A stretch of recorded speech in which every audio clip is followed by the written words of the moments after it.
వీడియోనే మా కోరికలు న్యాయమైన మా కోరికలు తీరే వరకు వర్ధిల్లాలి రాష్ట్ర సహకార సంఘాల ఉద్యోగుల ఐక్యత, వర్ధిల్లాలి సహకార సంఘాల ఉద్యోగుల ఐక్యత, వర్ధిల్లాలి సహకార సంఘాల ఉద్యోగుల ఐక్యత, వర్ధిల్లాలి సహకార సంఘాల ఉద్యోగుల ఐక్యత. జిందాబాద్ జిందాబాద్ జిందాబాద్ జిందాబాద్ జిందాబాద్ జిందాబాద్.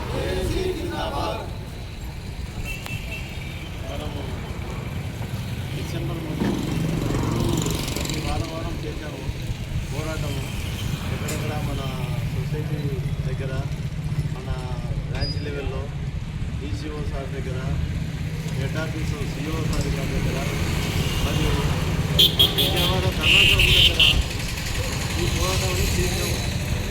దాని తర్వాత మళ్ళీ మనం 5 రోజులు నిరవధిగా ఇంకా సమ్మె కొనసాగిస్తున్నాం. ఈ సమ్మెలో రిలే నిరాహార దీక్షలు పెట్టి ప్రతి బ్రాంచ్ లెవెల్లో, ప్రతి సొసైటీ లెవెల్లో పెడుతూ మళ్ళీ కర్ణాటక దగ్గర ప్రతి 3 జిల్లాలను కలిసి ఒకరోజు ధర్నా కార్యక్రమం నిర్వహించడం జరిగింది. కానీ నిమ్మకు వ్యతిరేకులు ఈ ఆర్టీఎస్ కానీ, డీసీపీ కానీ, ఆప్రామ్ కానీ పట్టించుకోవడం లేదు.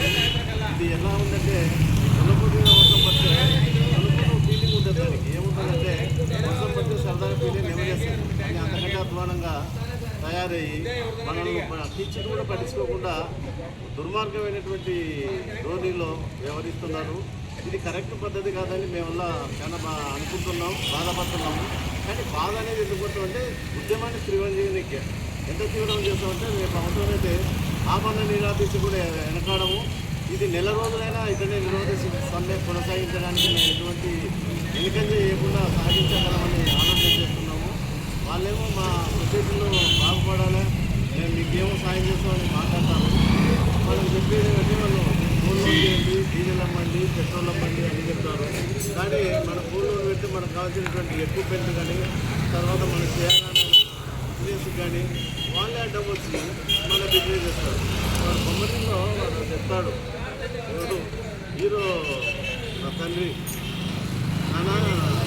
కొడుకు చెప్తాడు, నాన్న నువ్వు ఎప్పుడు నన్ను గెలిపించాలని నువ్వు తాపేద్రపడతావు, అంతేకాని నన్ను ఆడనేవు, నా ఆట కూడా నువ్వే ఆడితే ఇంకా నేనెందుకు నాన్న అంటాడు. కానీ ఈడు అట్ట కాదు.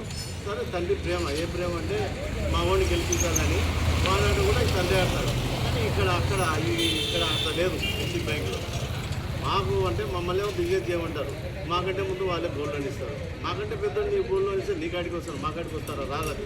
ఇది ఎట్లా ఉంటుందంటే ఊళ్ళో ఊళ్ళో ఊకనే ఉండవు కదా, ఏదైనా వ్యాపారం చేసుకోకూడదు అంటే చేస్తా అని మొదలుపెట్టాడు. మొదలుపెడితే బయట నుండి వస్తాయి వ్యాపారాలు. ఏమవుతాయి? వాడు అన్ని రకాలు అమ్ముతాడు. ఫస్ట్ ఏమంటే బట్టలు అమ్ముతున్నాడు. కానీ బట్టలు అమ్ముతున్నాడు బాగుందిలే, వాడు అమ్ముతామని నేను కిరాణంలో పెట్టుకున్నాను, ఈడ ఆలోచన చేస్తున్నాడు. ఒక వారం తర్వాత బట్టలు అమ్మే తర్వాత వాడు కిరాణం కూడా పెట్టా, ఊళ్ళో తిరగడం మొదలు పెట్టా. ఏమని బట్టలు అమ్ముతాడు అంటే లంగాలమ్మ అంటాడు, తర్వాత బెల్లమ్మ అంటాడు.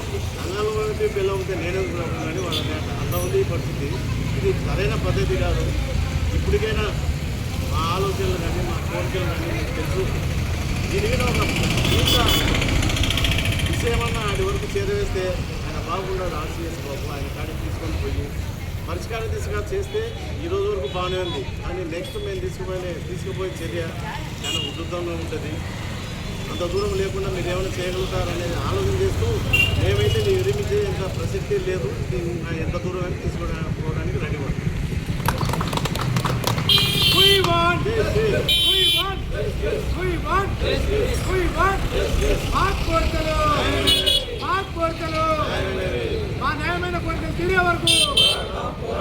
మా న్యాయమైన కోరికలు తీరే వరకు